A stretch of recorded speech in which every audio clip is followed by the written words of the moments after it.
Né en 1974 et diplômé de l'École nationale supérieure des beaux-arts de Paris en 1997, Nicolas Chardon vit et travaille à Paris. Depuis 1998, il développe sa propre technique picturale qui confère à son œuvre un caractère exceptionnel et qui repousse les limites historiques de la peinture moderne et contemporaine. Remarqué au début des années 2000 et soutenu par le galeriste Jean Brouillet, son travail fait l'objet de nombreuses expositions en France et en Europe. En réinventant l'abstraction géométrique, c'est avec des carrés, des croix, des cibles déformées que Nicolas Chardon compose son œuvre.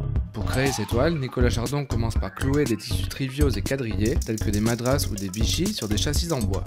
La trame du tissu se désaxe et se tord alors au gré de la tension de celle-ci sur le châssis. En suivant les lignes de cette déformation, il peint des formes géométriques, le plus souvent des carrés, pour créer une nouvelle géométrie aux lignes chancelantes. En résultent des carrés déformés qui sont en réalité à l'image des données matérielles du tableau. À travers l'utilisation très pragmatique du support et de ses imperfections, Nicolas Chardon introduit une notion de réel dans l'abstraction géométrique, dont il tire d'ailleurs certaines de ses influences.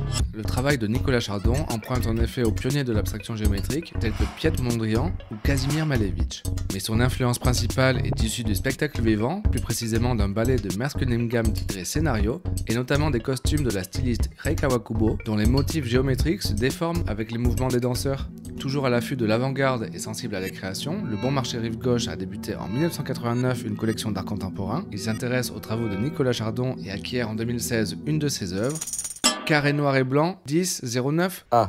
Cette œuvre de Nicolas Chardon, réalisée en 2010, présente un carré noir et un carré blanc sur une grille noire qui suit les déformations d'une toile de jute clouée sur le châssis. L'artiste déjoue la géométrie de la trame et réinvente la peinture contemporaine en démystifiant la quête d'une pureté formelle pour montrer ce qui subsiste au-delà de l'image.